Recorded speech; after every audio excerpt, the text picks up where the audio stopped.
Thank you, everyone, for attending this event.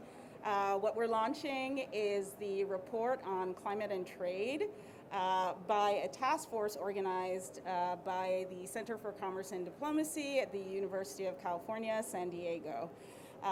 And the report can be viewed in the back. We have a hard copy there. We invite everyone to scan the QR code for the full report online. Of course, we're trying to be conservative and not print too many pieces of paper, so please do access the report online. We also invite you to take a few mementos from the center. So just a quick overview of the Center for Commerce and Diplomacy. So first off, my name is Renee Bowen, Professor Renee Bowen. I'm a economist, and I'm jointly appointed in the Economics Department and the School of Global Policy and Strategy at UC San Diego. I'm also the director of the Center for Commerce and Diplomacy, and at the Center for Commerce and Diplomacy, our aim is to advance global economic cooperation. So of course, this report and is very timely, given that we're at a time where there's quite a collision between the needs for addressing climate change and trade policy. So just a little bit about the task force. So the task force was started earlier this month, and we have a wonderful team from the University of California. We have Professor Jen Burney. She's an environmental scientist with the School of Global Policy and Strategy and at the Scripps Institution of Oceanography at UC San Diego. We also have David Victor as one of our advisors. We have an environmental engineer, Michael Davidson. We also have an environmental economist, Chris Costello, and a trade economist, James Rausch. The co-lead on the task force is Professor Lawrence Brose, a political scientist at the University of California, San Diego. And the co-chairs for the task force are the most honorable Prime Minister Andrew Holness of Jamaica, as well as the Dean of the School of Global Policy and Strategy at UC San Diego, Carolyn Freund. So that is a quick overview of the participants of the task force. And then I'll just give you a little bit of rundown of today's events. I will introduce the Honorable Minister Pernell Charles, who has joined us today to give a few remarks about the perspective of developing countries and how trade and trade policy affects the interests of developing countries. And then we will be followed by a brief description of the main highlights from the report by myself and Professor Jen Burney, and then we will have a brief panel discussion, including Professor Margaret Leinen, the director of the Scripps Institution of Oceanography at UC San Diego. So without further ado, let me give a brief introduction of the Honorable Minister Pernell Charles. The Honorable Minister is, I should say, Honorable Minister Pernell Charles Jr. He comes from quite the lineage of ministers in Jamaica, and his portfolio includes economic growth and job creation. It also includes climate change, environment, and urban issues. The minister is quite active, as you can tell, in climate change and has been a participant here in Glasgow, I'm sure engaged in the negotiations. And as I said, there's quite a connection between climate issues and trade.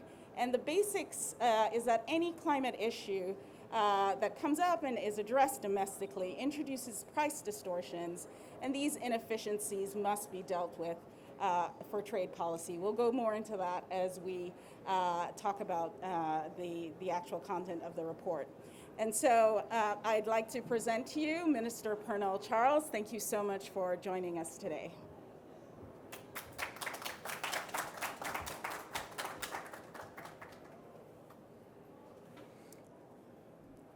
Thank you, Professor. It's certainly a pleasure to join you today. It has been a marathon week. When I was told, make sure to get sleep before COP, because you won't get any sleep while you're there, I didn't take it seriously, but now I understand. But, as you said, the discussions are even more important for us who represent small developing states. We like to call it big ocean states as well. Because the issues, the social, economic, and environmental challenges that we face are challenges which cause increasing marginalization, particularly because of issues which you are aware of in terms of the challenges. We don't benefit from economies of scale. We have small domestic markets, a heavy dependency on the external and remote markets, which consequentially result in high cost for energy, infrastructure, transportation, communication, and servicing in our countries. And when you pair that with our growing population and the high volatility of economic growth, particularly during a pandemic, what you have is the consequent fragile environments, natural, built, and economic.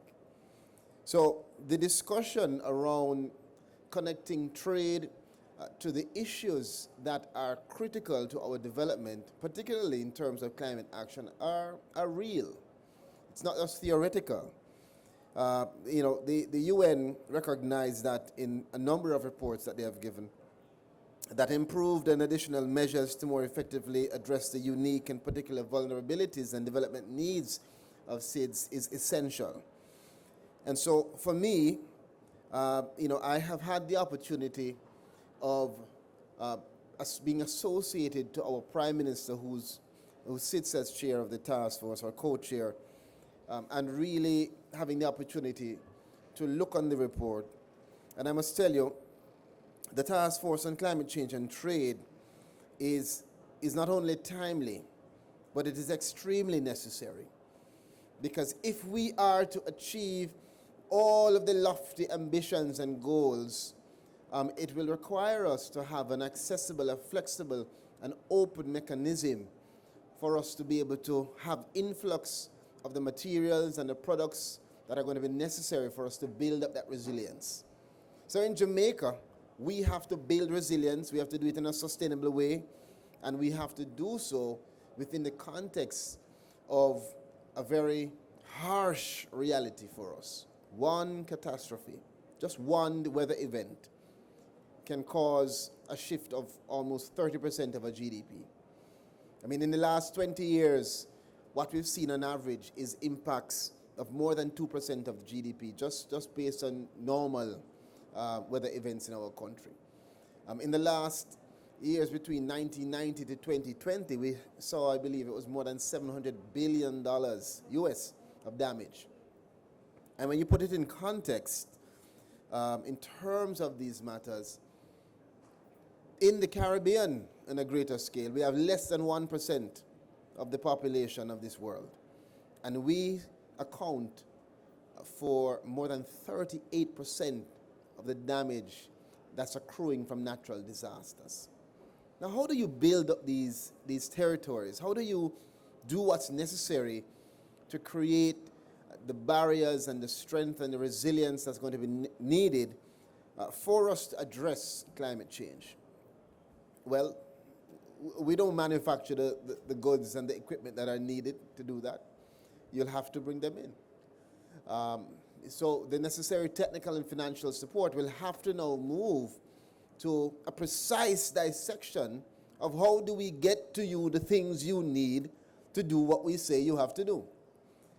And that's why the report on the role of trade in addressing climate change does a lot more than just exploring the linkages between trade, climate change, market mechanisms, taxes or fees on emissions, clean energy subsidies, for instance, and financing. But it goes on to effectively and timely, recommend innovative ideas and approaches on how global trade and the related policy issues will enable and support the implementation of these goals that we have, the 2030 Agenda for Sustainable Development Goals and the Paris Agreement. And it has to be done through the NDCs that we have developed.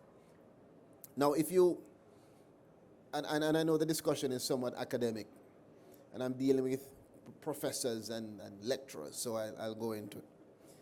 The Paris Agreement is somewhat silent on trade. You'd agree.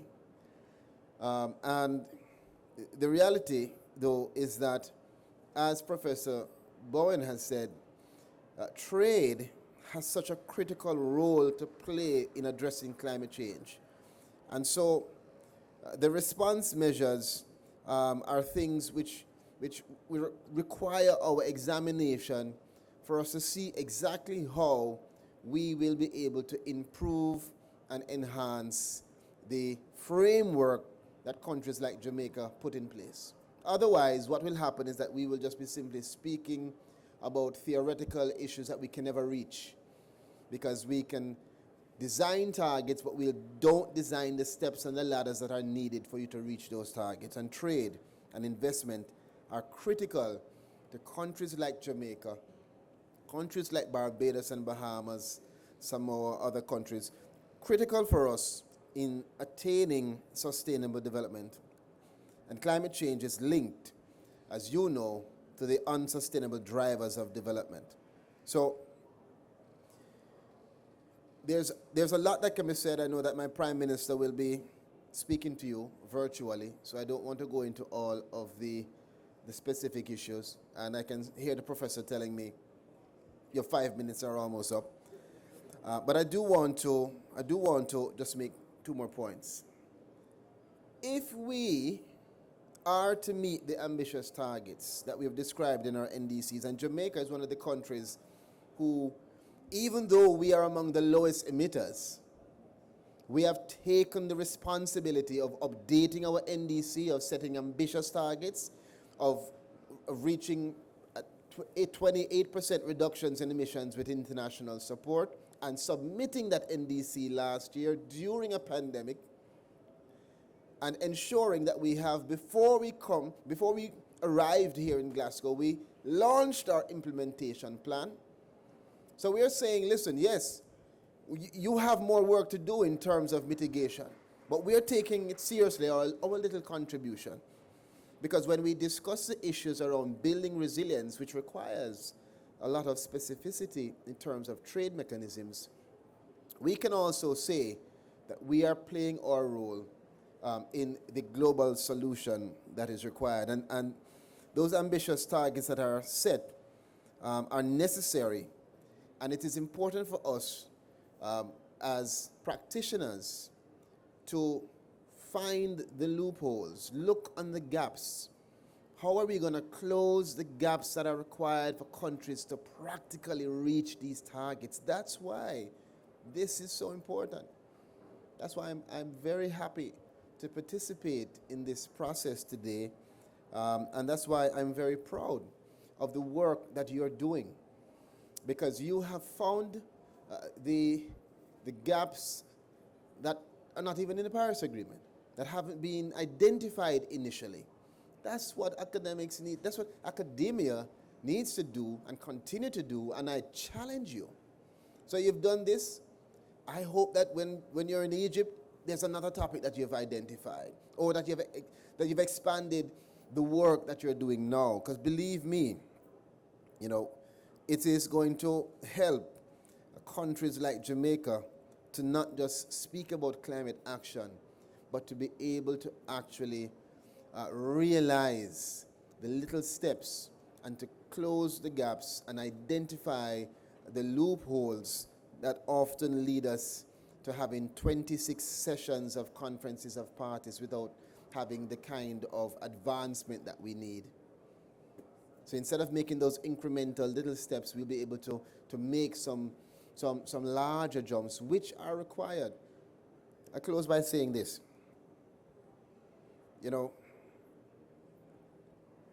Professor will tell you that in Jamaica, we're very ambitious. It's something we call, we're little but we're talawa. It means don't watch our size. We're going to come first. And the reality is, I want us to have that mindset when we tackle the concept of achieving 1.5, the race that we have towards resilience. I'm a little disappointed, I must tell you, because it appears to me that for some, that's just a myth. But I know that we can achieve it if we put our minds to identifying the areas that are required, like trade and other areas. And I must tell you that for Jamaica, we have to achieve it. Because after you cross the barrier of 1.5, in Jamaica, we start losing coral reef, naturally. Our unemployment will skyrocket. Crime will join it in a parallel. And trade will be impacted significantly because we will have to require more import. We won't be able to provide the necessary focus to build up our capacity to export to the international market.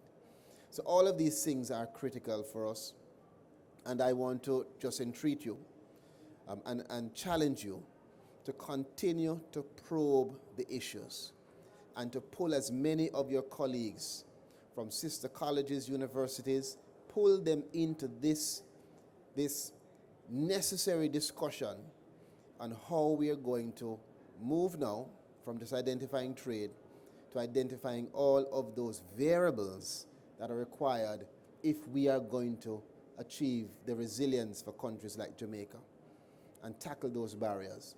So I want to say thank you to you.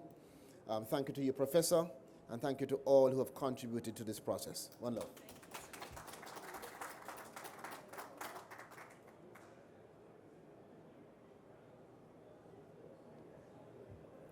I'd very much like to thank the minister for his remarks. I think he put everything in context very much, and just one more applause.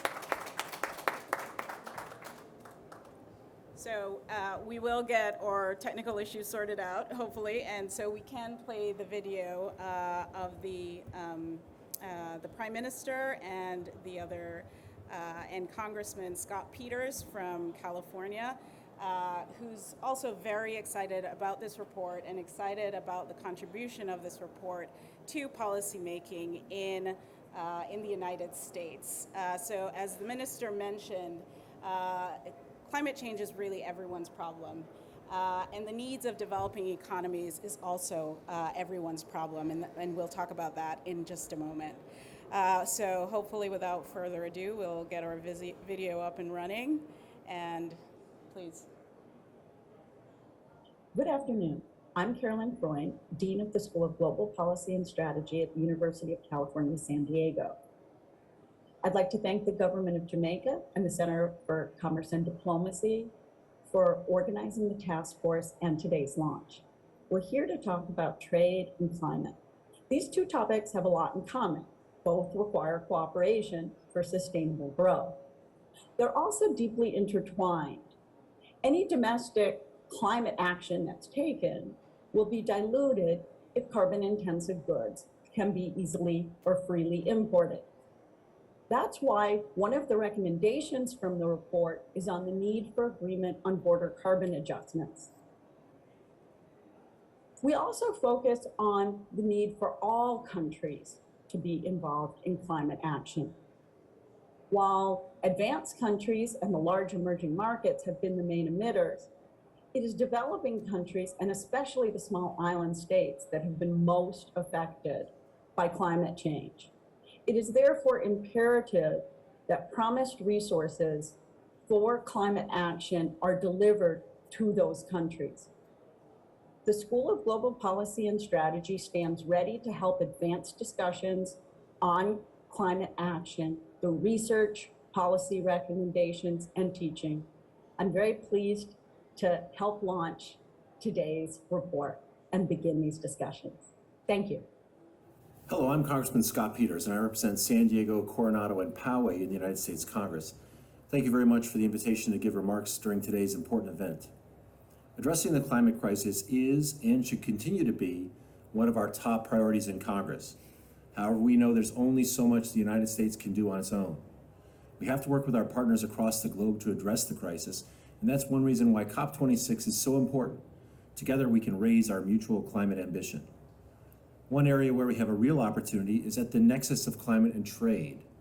I believe we have to create an international trade regime around our climate objectives. I reject the idea that we should weaken our environmental standards to compete in today's economy.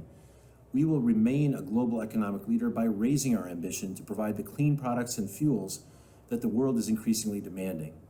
However, as we do this, we have to ensure our emissions and jobs aren't simply moving to countries with less stringent policies. This is why I was excited to see this report.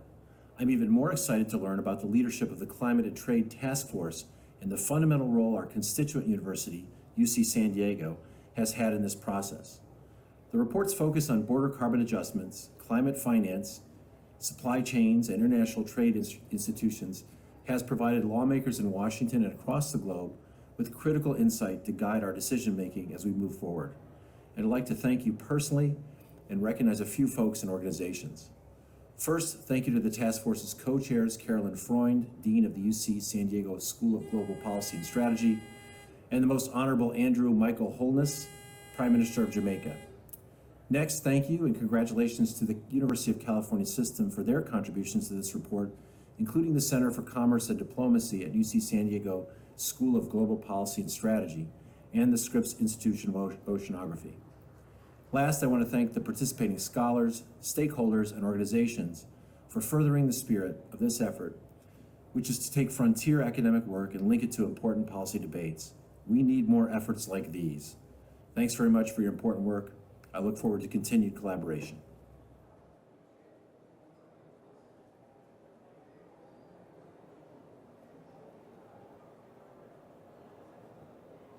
I was pleased to co-chair this Climate and Trade Task Force, along with Caroline Freund, Dean of the School of Global Policy and Strategy at the University of California, San Diego.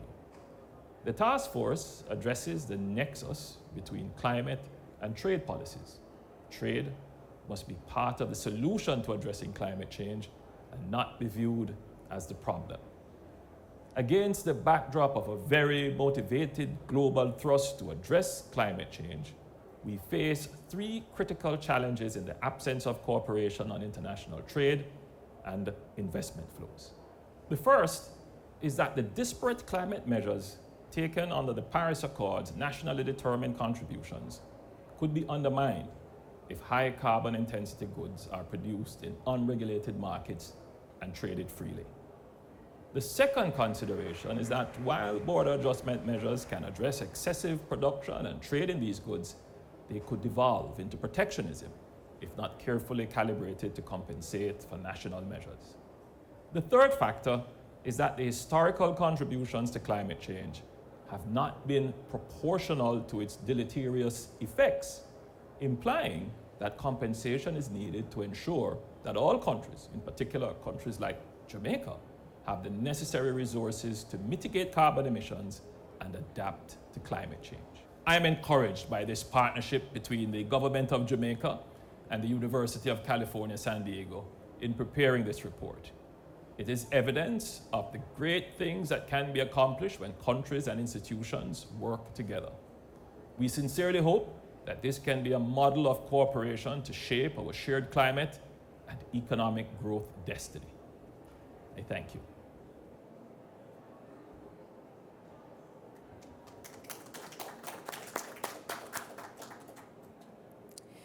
So what we'll do now is just give really 5 minutes on the report highlights, and then we'll proceed to the panel discussion. So two broad things really came out of this report. As the Prime Minister has said, as well as the Honorable Minister Charles, climate finance for developing countries is really everyone's business because of trade linkages. So number one, these countries really do need to access the technical capacity and the physical capacity in order to further their own climate objectives and deal with mitigation. As a second point, climate finance for adaptation is crucial. And I'll show you one of the main results in the papers, in the report, that tells us that climate events in developing countries affect stock market returns directly in advanced economies when these occur. The second main point is that climate cooperation is really impossible without trade coordination. We do have several policies on tables in various advanced countries, whether it's the EU and the United States, that are looking at trade measures to address climate needs. And that's wonderful.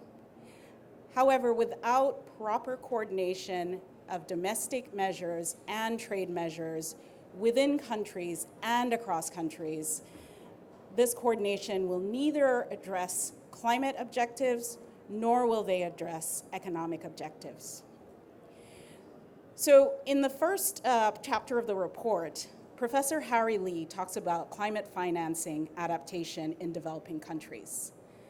What he finds is that average climate disasters result in 13 billion in losses in the trading partners' stock market returns.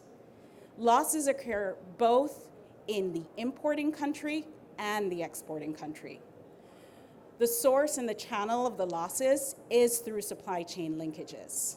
A very easy example, there's a large climate event, such as a typhoon in Vietnam. This really cripples production and results in forecasts of negative supply shocks that directly affect stock market returns. We also address border carbon adjustments. The question we ask here is, can these BCAs help slow climate change? As I said, many measures are being put in place, both in the United States. You saw Congressman Scott Peters. He had a particular proposal on the table in the United States. What we found is that it was inadequate to address climate change, and he's aware of this. But what they're working to do now is to properly coordinate domestic issues with these trade policies. And we see that happening across countries. In particular, we see the US-EU agreement on steel. So with that, I'm going to turn it over to Professor Jen Burney, who will talk a little bit about the other sections of the report.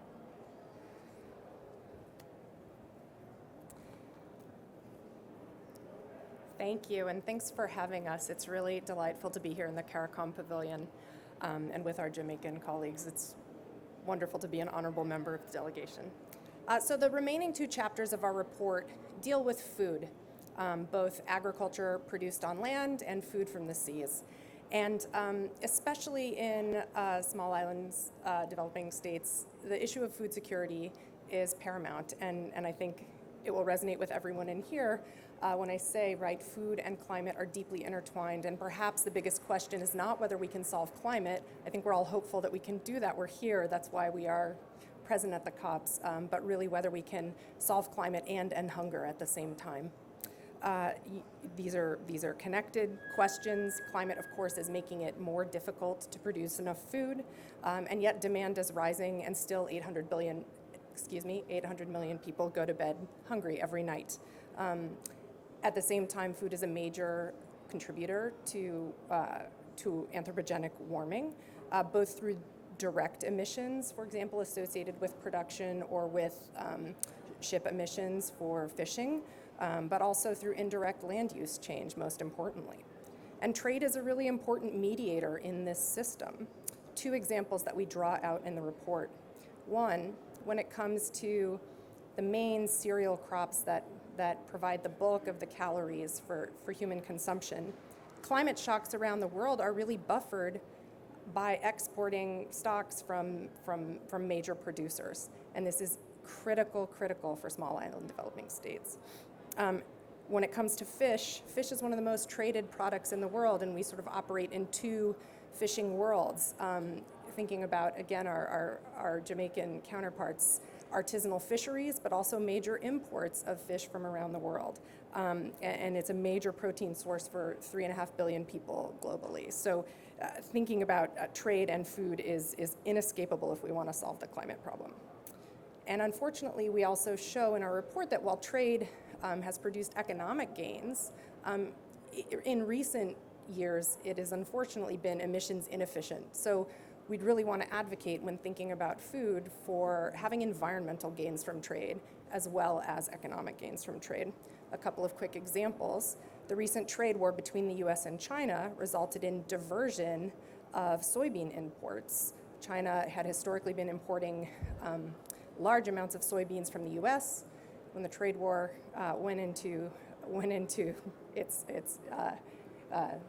heated moment, that diverted a lot of soybean imports to Brazil, which is about 4 or 5 times as emissions intensive in production. And this, rough back of the envelope probably resulted in 120 million tons of extra CO2 emissions per year over the course of the past 4 or 5 years.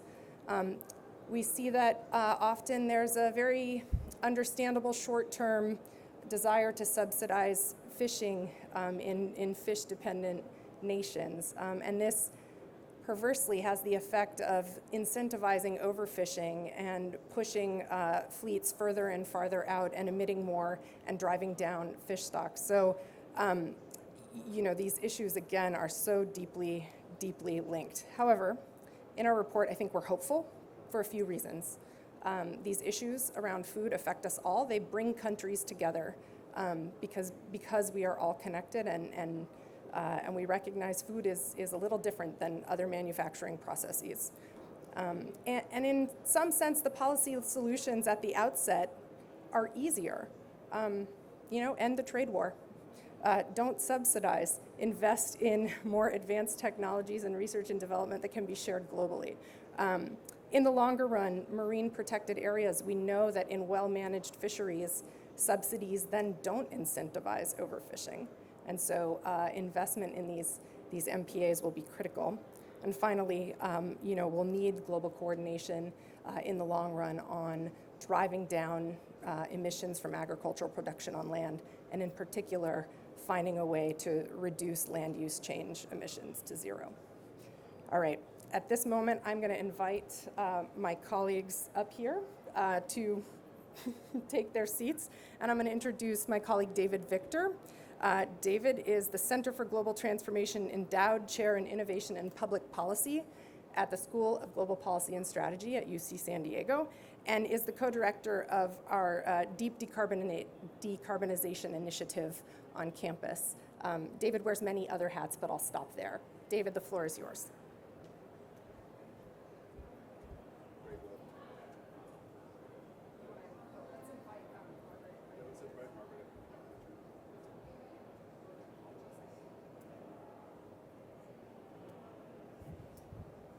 Great, thank you very much. So I want to bring up here, because we've got about 20 minutes left, I want to bring up first Margaret Leinen, who is Vice Chancellor for Marine Sciences at University of California at San Diego, and also the 11th Director of one of the world's greatest oceanographic research institutions, the Scripps Institution for Oceanography.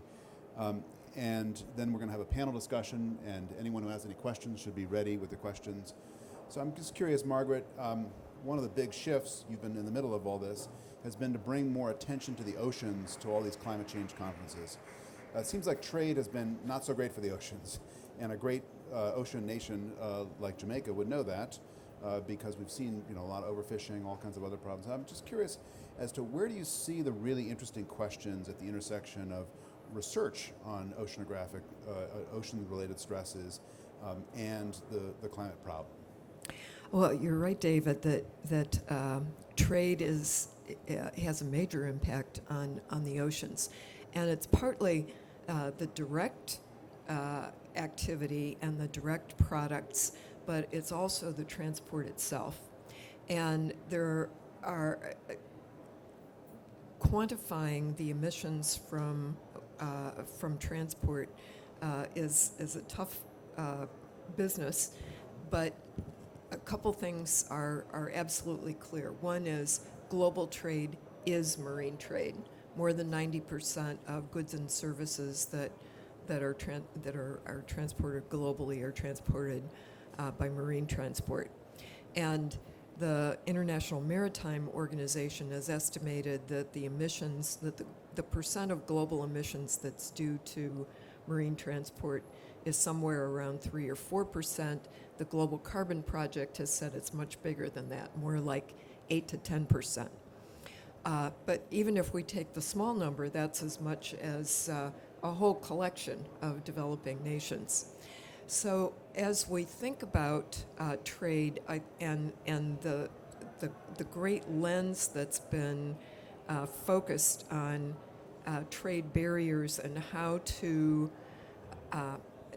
and trade policy and how to tweak that so that we try to make trade more efficient and stop the consequences like the soybean consequence of deforestation in Brazil. I think that we need to think a little bit about the transport itself. Are there policies that could be attached to trade that would incentivize the use of alternative fuels? There's been a lot, as you know, there's been a lot of development in biologically renewable fuels, and then of course hydrogen is sort of the lodestar, and that's a more difficult transformation to make, but it's got to happen eventually. You know, when you mentioned the emissions, I want to bring up Renee and Jen in just a moment, or maybe come on up here. I just want to have one more round of questions with you, and then open it up to the full group. But when you mentioned the emissions question, it seems like this is a really tricky issue because not only are there large emissions associated with shipping, and there's some progress. 2 weeks ago I was in London for the Global Maritime Forum. There's maybe a fifth of the global shipping industry that's now doing stuff, ammonia, hydrogen, and so on. But it's a global industry, and almost all the accounting rules don't even include bunker fuels, internationally, fuels used for international shipping. So is this, do you think, is this going to be a topic where we can make progress in the academic world? We can take up Minister Charles and his recommendation that we identify more loopholes and close them. We can pick up this question in the academic world and present some solutions for how to do the emissions accounting to the international community? Well, I think we have a responsibility on both sides. One is shining light on these issues, and the collective scientific community, together with those who publicize it, do a good job of that. But I think the other side is on the innovation piece, and a lot of the innovation for designing these lower fossil fuel energy sources has come from innovation at universities.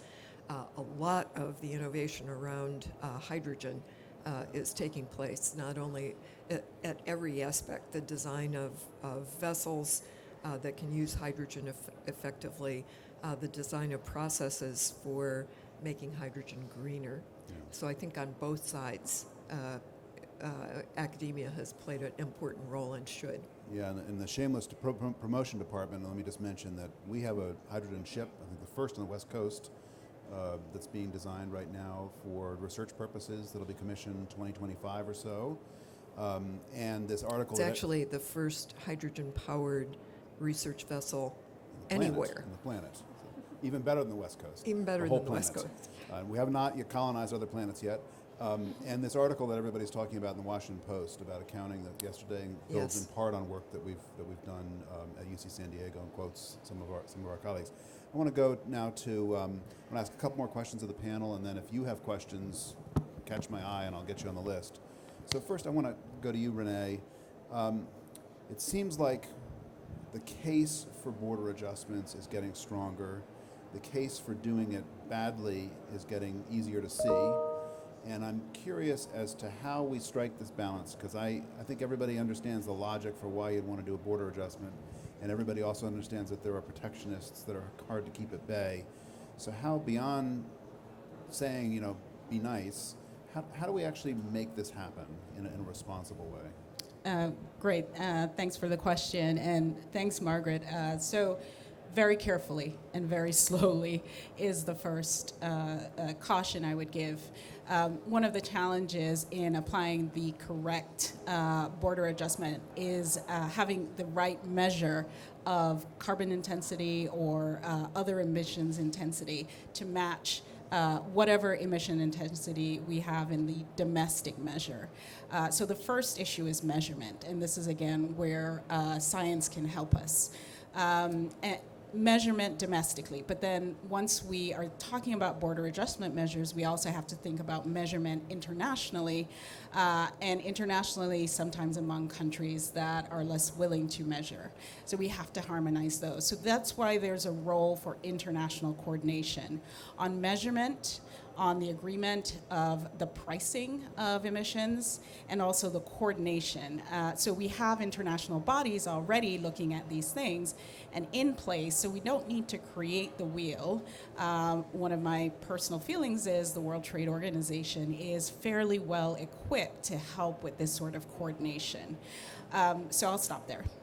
Let me take your remarks and then go to Jen and ask, you wrote the chapter in this report about food and food security. And one of the findings of that is that trade often helps food security, because if a country has a crop that fails, then they can trade. As someone who studies food, how worried are you that all the talk about border adjustments for carbon reasons is going to spin out of control and make it harder to achieve the benefits that we've seen in trade in so many other areas? Food is one. Michael Davidson has a chapter about energy innovation. The global revolution in solar is frankly a trade revolution more than practically anything, all along with the technological revolution. So just how much are you worried about this thing spinning out of control, and what do you advise policymakers? Yeah, I think to touch right where Renee left off, one way to be cautious, for example, about border adjustments would be to start with certain sectors as opposed to uniformly applying. One thing we worry about with food is that immediately applying a border adjustment would be incredibly regressive and would certainly instantly push people into poverty who are already on the margins, and that is not our objective. And so thinking about maybe looking at the energy sector or subsets of the energy sector, mining and technology, as sort of first places to do this, and then thinking very carefully about how to think about food, and again being specific, prioritizing sort of zero deforestation food might be one first step towards that, as opposed to, again, a blanket application. What, just quickly on the issue of deforestation, big announcement last week, not entirely clear if it's real or if it's vaporware, or whatever the diplomatic meaning of vaporware is, $19 billion, another global deforestation plan. How, as somebody who analyzes land use, how do we figure out, how would we know that this time is real, this time is different? That is the more than $19 billion question, yeah. $19 billion isn't what it used to be, so Yeah, that's true. inflation. That's true. I think we need to start seeing domestic policies aligning with this initiative, right? When you start to actually see meaningful action within one's own borders, not under the public scrutiny of the COP, then I think we'll know it's serious. Right. So I want to ask Renee a question about the interaction between trade and development, and then come back to Margaret on international cooperation on science technology. But on trade and development, so the introduction to the report that Lawrence Brose wrote, and really reflects on the report and the debates that are going on right now, it makes the point that the report also speaks to this question that's very much in the negotiations here about the $100 billion. The pledges were made going back to 2009, $100 billion of new resources. The West has not delivered. The United States is the biggest non-deliverer. Nobody's sure whether to believe these commitments. And I'm just curious, it seems like there are two debates going on in parallel. One debate is about development assistance and compensation, and the other debate is increasingly about trade and trade measures. Are the two debates connected, or is this like a schizophrenic world where they're just running completely separately? So thanks for that question, because this is one of the things we take on in the report. They have traditionally been running separate tracks, but one of the points we make is that they are in fact linked. We make a very bold recommendation in the report that when we introduce these border carbon adjustment measures, we actually use the proceeds towards adaptation and climate mitigation in developing countries. That's going to go a much longer way to financing climate adaptation and mitigation. It's going to take us way beyond the 100 billion. It frees up a lot of resources for these developing countries. So that's one thing. The other thing is this acknowledgement that what's going on in developing countries is in fact hurting the private sector through stock market returns. As a result, private finance should now be interested in what's happening in climate mitigation and adaptation. And so this should be, financing should be freed up, not just through the private sector, but through multilateral agencies, whether it's the International Finance Corporation in the US or other bodies. So I want to, we've got maybe 6 minutes left. I know you have a couple of remarks at the end, Renee. I want to have time for a couple more questions. If anybody has a question from the audience, let me know, but I'm going to just, okay, I'll come to you in just a second, sir. Let me first ask you, though, Margaret Leinen, part of this report is about international cooperation on technology. You run an institution that is intrinsically international, ships going around the world and so on. We hear a lot of news about the growing difficulty of international cooperation in science, including between the United States and China, but not exclusively. I'm just curious as to how, from the position of being a scientist running an institution doing this, is it still kind of working okay, or is this something that you worry about, that even in this area where traditionally we've been able to cooperate, including across the Iron Curtain during the U.S. Soviet years, that cooperation in science itself is getting harder? There's cooperation that is driven by the scientists themselves, and there's cooperation that's driven by investment by countries. The cooperation that comes from individuals wanting to work with somebody they think is doing interesting work remains. And I think that it's stronger than it has been because the nature of the problems is very interdisciplinary, and most people can't find the entire range of expertise that they want at their own institution. But the investment by nations that allows direct collaboration, i.e., you can spend the money with colleagues abroad, has decreased. And in the US, it's very difficult for scientists to get funding that allows them, they can travel to another place, but they can't pay for research at their colleagues' institution outside of the US. EU is probably the shining light on the hill here with its, its Horizon funding mechanisms, where the funds can be spent virtually anywhere. And I think that we need more of that and less, partisanship in the investment of the money itself. Seems to me like phase 2 of this task force needs to build on this question of how do we continue to reap the gains from globalization while dealing with the fact that the rules of globalization were not originally written to deal with a problem like climate change. I want to go to one question in the audience here to you, sir, and I'm going to hand over my microphone, I think.